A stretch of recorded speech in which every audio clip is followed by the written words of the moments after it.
নমস্কার, সুভদ্রা রান্নাঘরে আমার সকল দর্শক বন্ধুকে জানাই স্বাগত। আমি শিউলি।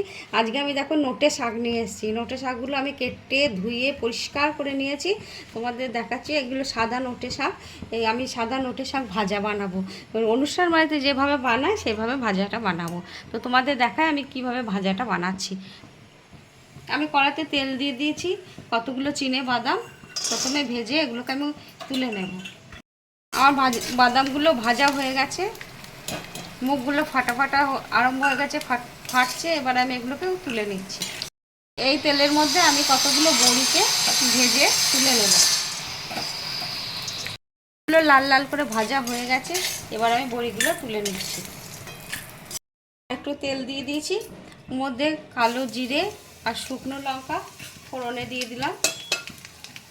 ফোড়নটা আমার ভাজা হয়ে গেছে, এবার আমি শাকগুলো ছেড়ে দিচ্ছি।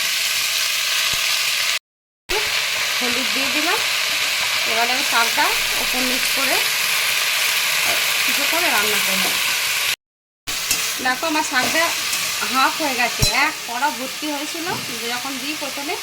এবার আমি লবণটা নেব, চাল কমে যাওয়ার পরে আন্দাজটা বোঝা যাচ্ছে। পরিমাণ মতো লবণ দিয়ে দিলাম। এবার একটু নেড়ে দেবো। এবার আমি একটু চিনি দিয়ে দিচ্ছি। শাকে একটু মিষ্টি না দিলে ভালো লাগে না, তার জন্য একটু মিষ্টি দিয়ে দিলাম। দেখো শাকের মধ্যে দিয়ে জল বেরিয়েছে কেমন। লবণটা আর চিনিটা দিয়েছি, তারপরেই জল বেরোতে শুরু করে দিয়েছে।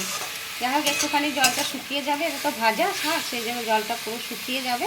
তারপরে আমি তোমাদের দেখাবো। আর আমি তোমাদেরকে বলছি, আমার চ্যানেলটি এখনও পর্যন্ত যারা সাবস্ক্রাইব করোনি, প্লিজ তাদের কাছে অনুরোধ রইল আমার চ্যানেলটি একটু প্লিজ সাবস্ক্রাইব করে দেবে। আর বন্ধুবান্ধব আত্মীয় স্বজনদের সাথে একটু শেয়ার করে দেবে প্লিজ।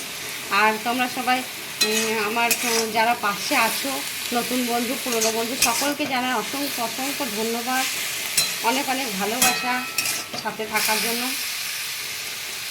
ভাজাগুলো দিয়ে দিচ্ছি, ভেজে রাখা বড়িগুলো। এবার আমি বাদাম ভাজাটা দিয়ে দিচ্ছি। আর একটা জিনিস দেব, যেটা হচ্ছে পোস্ত।